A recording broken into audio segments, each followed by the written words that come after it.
Cosmic indifference, அதாவது ஒரு எறும்பு கூட்டை நீங்கள் நின்று மணிக்கணக்காக பார்த்தாலும் அந்த எறும்புங்களுக்கு நீங்கள் நிற்கிறதே தெரியாது அன்டில் நீங்கள் அதை டிஸ்டர்ப் பண்ணுற வரைக்கும்.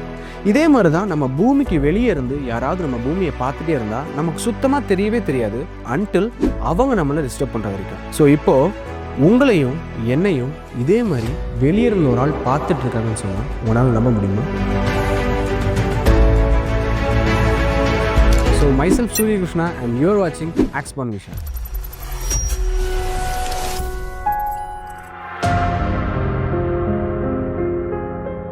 ஜூலை 1ஆம் தேதி நம்ம எல்லாரும் நார்மலாக நம்ம லைஃப்பை வாழ்ந்துட்டு இருக்கும்போது நாசா ஃபன் பண்ணுற ஒரு டெலஸ்கோப் இன்டர்ஸ்டெல்லர் ஆப்ஜெக்டை கண்டுபிடிக்குது. அந்த இன்டர்ஸ்டெல்லர் ஆப்ஜெக்ட்டுக்கு 3I அட்லஸ்னு பேர் வைக்கிறாங்க. ஸோ 3I அட்லஸ் அப்படிங்கிற இந்த ஒரு காமெட்டுக்கு இந்த அட்லஸ்ங்கிற பேர் எங்கேருந்து வந்துச்சு அப்படின்னு கேட்டிங்கன்னா இதை கண்டுபிடிச்ச அந்த ஒரு டெலஸ்கோப் பேர் தான் அட்லஸ். 3 அப்படிங்கிறது நம்ம இது வரைக்கும் கண்டுபிடிச்சதுல 3வது இன்டர்ஸ்டெல்லர் ஆப்ஜெக்ட் தான் இந்த 3I அட்லஸ். ஸோ அதனால அந்த 3 அப்படிங்கிற நம்பர் இருக்கு. ஐ அப்படின்னா இன்டர்ஸ்டெல்லர் அப்படின்னு அர்த்தம். அண்ட் அட்லஸ் அப்படிங்கிறது asteroid terrestrial impact last alert system.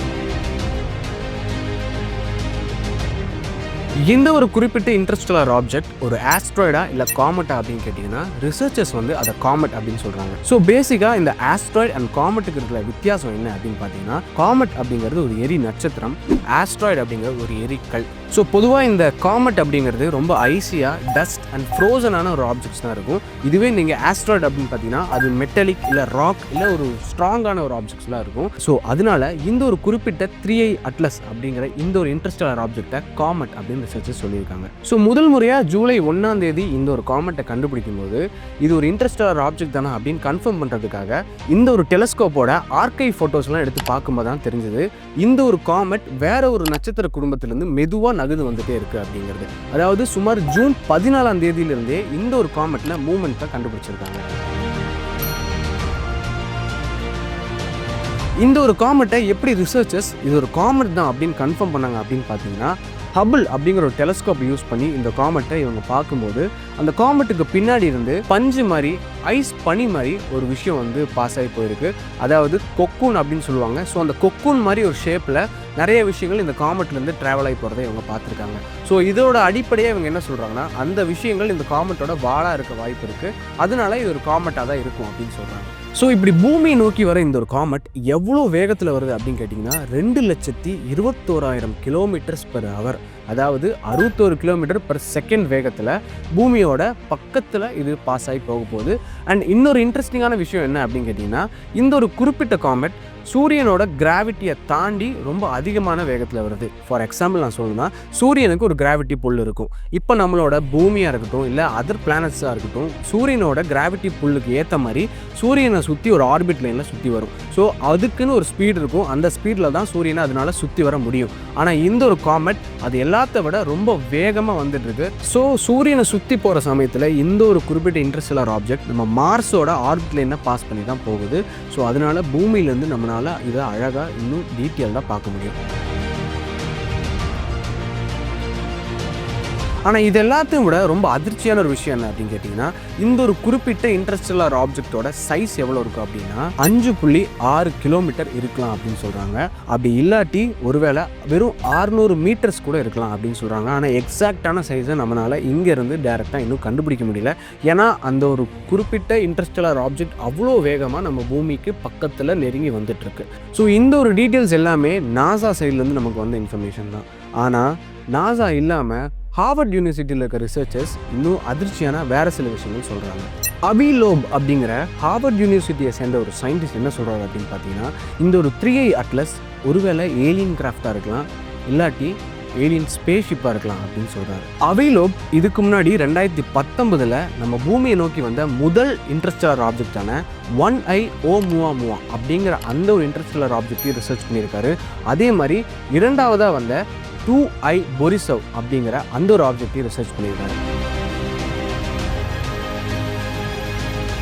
So அவரு ஸ்ட்ராங்காக என்ன சொல்கிறாரு அப்படின்னு பார்த்தீங்கன்னா இந்த ஒரு புதுசாக வர இந்த 3I அட்லஸ் அப்படிங்கிற இந்த ஒரு இன்டர்ஸ்டெல்லர் ஆப்ஜெக்ட் கண்டிப்பாக ஒரு ஏலியன் கிராஃப்டாக இருக்கலாம், இல்லாட்டி நம்ம கேலக்ஸி இல்லாமல் வெளி கேலக்ஸிலேருந்து யாராவது நம்மளை கண்காணிக்க வரலாம் அப்படின்னு சொல்கிறாங்க. ஸோ அதுக்கு அவர் மெயினாக சொன்ன 3 ரீசன்ஸில் முக்கியமான ஒரு ரீசன் என்ன அப்படின்னு பார்த்தீங்கன்னா, மற்ற ஒரு காமெட் மாதிரி இந்த ஒரு காமெட்டுக்கு வால் கிடையாது அப்படின்னு வந்து அவர் சொல்கிறாரு.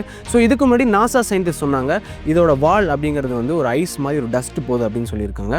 ஸோ அதுக்கு இவர் என்ன சொல்கிறாரு அப்படின்னு பார்த்தீங்கன்னா, அந்த ஒரு டஸ்ட் அப்படிங்கிறது அது வர வேகத்துக்கு கிராவிடேஷனல் புல்னாலையும் இல்லை சூரியன் நோக்கி வரனால அந்த ஒரு வேகத்தில் போகிற சாதா ஒரு டஸ்ட்டு தானே தவிர ப்ராப்பரான ஒரு காமெட்டுக்கு இருக்கக்கூடிய வால் மாதிரி எந்த ஒரு தோற்றமுமே இந்த ஒரு காமெட்டுக்கு கிடையாது அப்படின்னு வந்து சொல்கிறாரு. அண்ட் அவர் இரண்டாவதாக சொல்லக்கூடிய ஒரு விஷயம் என்ன அப்படின்னு பார்த்தீங்கன்னா, இந்த ஒரு குறிப்பிட்ட ஆப்ஜெக்டோட சைஸ், ஸ்பீட் அண்ட் இதை கண்டுபிடிச்ச ஒரு விஷயம். ஸோ இந்த ஒரு காமெட் வந்து எத்தனையோ மில்லியன் அண்ட் பில்லியன் வருஷத்துக்கு முன்னாடியோ எங்கேருந்தோ டிஸ்ட்ராக்ட் ஆகி அங்கேயும் இங்கேயும் தட்டு மாதிரி சுற்றிகிட்டே இருந்த ஒரு ஆப்ஜெக்ட் எப்படியோ கரெக்டாக நம்மளோட ஆர்பிட்குள்ளே வந்திருக்கு. ஸோ இந்த ஒரு ஆப்ஜெக்ட் வந்து வர வேகமும் பார்த்திங்கன்னா ரொம்ப அதிக வேகத்தில் வந்துட்டுருக்கு. ஸோ இந்த ஒரு காரணத்தினால இவர் என்ன சொல்கிறார் அப்படின்னு பார்த்தீங்கன்னா, ஒருவேளை இது வந்து ஒரு ஸ்பேஸ் கிராஃப்டாக இருக்கலாம் அப்படின்னு சொல்கிறாரு. இது இல்லாமல் மூணாவது அவர் சொல்கிறது தான் உங்களுக்கே ஷாக்கிங்காக இருக்கும். இந்த ஒரு 3i அட்லஸ் அப்படிங்கிற காமெட் தனக்கு தானே லைட்ஸ் உருவாக்குது அப்படின்னு அவர் சொல்கிறாரு. ஸோ அந்த இமேஜ் பார்த்தா உங்களுக்கே தெரியும், இது வரைக்கும் வந்து இன்டர்ஸ்டெல்லர் ஆப்ஜெக்ட் மாதிரி இல்லாமல் இந்த ஒரு இன்டர்ஸ்டெல்லர் ஆப்ஜெக்ட் அதுவே லைட்ஸ் உருவாகுது அப்படின்னு அவர் சொல்கிறாரு. ஸோ இதை வச்சு அவர் கன்க்ளூடாக என்ன ஒரு விஷயம் அப்படின்னு சொல்கிறாரு அப்படின்னு பார்த்தீங்கன்னா, இது கண்டிப்பாக ஒரு ஏலியன் ஸ்பேஸ் கிராஃப்டாக இருக்க வாய்ப்பு இருக்குது. ஸோ அந்த வெளியே போகிற டஸ்ட் இதெல்லாம் வந்து ஒரு நியூக்ளியர் பவர் இன்ஜினில் இருந்து வரக்கூடிய டஸ்ட்டாக இருக்கலாம் அப்படின்னு அவர் சொல்கிறாரு. ஸோ அவர் பேசிக்காக என்ன சொல்ல வர்றாரு அப்படின்னு பார்த்தீங்கன்னா, நியூக்ளியர் எனர்ஜினால் இயங்கக்கூடிய ஒரு ஸ்பேஸ் கிராஃப்ட் தான் நம்ம பூமியை கண்காணிக்க வந்துட்டுருக்கு அப்படின்னு அவர் சொல்கிறாரு. ஸோ இவரோட தியரிக்கு போதுமான எவிடன்ஸ் இல்லை அப்படின்னாலும் இவரோட தியரி வந்து நம்ம கேட்கும்போது ஒரு தாட் ப்ரொவோக்கிங்கான ஒரு விஷயமா தான் இருக்குது. ஏன்னா எல்லா விஷயத்தையுமே நம்ம ஒரே பெர்ஸ்பெக்டிவில் பார்க்காம அதை வேறு பெர்ஸ்பெக்டிவில் பார்க்கும்போது இன்னும் நிறைய ஆன்சர்ஸ் நமக்கு கிடைக்கும். ஸோ இந்த ஒரு விஷயம் வந்து சயின்டிஸ்ட்டுக்கு இடையிலையும் இன்டர்நெட்டில் இருக்க சோஷியல் மீடியா எந்தூசியாசிஸ்ட் இடையிலையும் பெரிய ஒரு சர்ச்சையை வந்து உருவாக்கியிருக்கு அப்படின்னு சொல்லலாம். ஸோ இந்த ஒரு குறிப்பிட்ட காமெட்னால நம்ம பூமிக்கு ஏதாவது ஆபத்து இருக்குது அப்படின்னு கேட்டிங்கன்னா, ரிசர்ச்சர்ஸ்லாம் என்ன சொல்கிறாங்கன்னா, இப்போதைக்கு நம்ம பூமிக்கு எந்த விதமான ஆபத்தும் இல்லை. ஏன்னா இதோட அதிகபட்சம் நம்ம பூமியை நெருங்கி வர கிலோமீட்டரு 270 மில்லியன் கிலோமீட்டர்ஸ் அப்படின்னு சொல்கிறாங்க. ஸோ அவ்வளோ தூரத்தில் ஒரு காமெட் நம்ம பூமியை எந்த விதத்துலையும் பாதிக்காது அப்படின்னு சொல்கிறாங்க. ஸோ இன்னொரு ஸ்பெஷலான விஷயம் என்ன அப்படின்னா, வருகின்ற செப்டம்பர் வரைக்கும் நமக்கு இந்த காமெட்டை பூமியில் இருக்க டெலஸ்கோப்ஸை வச்சு நல்லா பார்க்க முடியும். அண்ட் அதுக்கப்புறம் 2 மாதம் இந்த காமெட் சூரியனுக்கு பின்னாடி போக போகுது. ஸோ அந்த 2 மாதம் நம்மளால் பூமியிலிருந்து இந்த காமெட்டை பார்க்கவே முடியாது.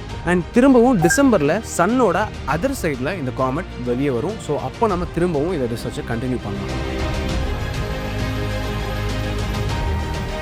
ஸோ நான் முதல்ல சொன்ன மாதிரி காஸ்மிக் இன்டிஃபரன்ஸ் அப்படிங்கிறது ஒரு பொருள் நம்மளோட ரியாலிட்டிக்குள்ளே வர வரைக்கும் அது இருக்கிறதே நமக்கு தெரியாது. ஸோ அதே மாதிரி தான் இந்த ஒரு 3i அட்லஸ் அப்படிங்கிறதும் எத்தனையோ பில்லியன் வருஷமாக நம்ம ஸ்பேஸில் இது சுற்றி திரிஞ்சிருந்தாலும் நம்மளோட சூரிய குடும்பத்துக்குள்ளே இது வரதுக்கு வரைக்கும் நமக்கு இது இருக்கிறதே தெரியாது. அண்ட் அதே தான் ப்ரொஃபஸர் அபி லோபு சொல்கிறாரு. அதாவது இந்த ஒரு இன்டர்ஸ்டெல்லர் ஆப்ஜெக்ட் ஒருவேளை ஏலியன் ஸ்பேஸ் கிராஃப்டாக இருந்தால் இல்லை ஏலியன்ஸ் நம்மளை வந்து விசிட் பண்ண வரதா இருந்தால் அவங்க நம்மளை டிஸ்டர்ப் பண்ணுற வரைக்கும் இல்லாட்டி அவங்க நம்ம ரியாலிட்டிக்கு வர வரைக்கும் நமக்கு என்றைக்குமே தெரியாது அப்படின்னு சொல்கிறாங்க. ஸோ இந்த மாதிரி விஷயங்கள் கேட்கறதுக்கு நமக்கு இன்ட்ரெஸ்டிங்காக இருந்தாலும் அதே சமயத்தில் நம்மளை யோசிக்கவும் வைக்குது அப்படின்னு சொல்லலாம். அண்ட் இதை பற்றின உங்களுடைய கருத்தை மறக்காமல் கமெண்ட்டில் சொல்லிடுங்க. மேலும் உங்களுக்கு ஏதாவது வீடியோஸ் வேணால் அதுவும் தயங்காமல் கமெண்ட்டில் கேளுங்க. அண்ட் இதே மாதிரி இன்னும் நிறைய இன்ட்ரெஸ்டிங்கான வீடியோவில் உங்களை சந்திக்கிறேன். அதுவரை நன்றி, வணக்கம்.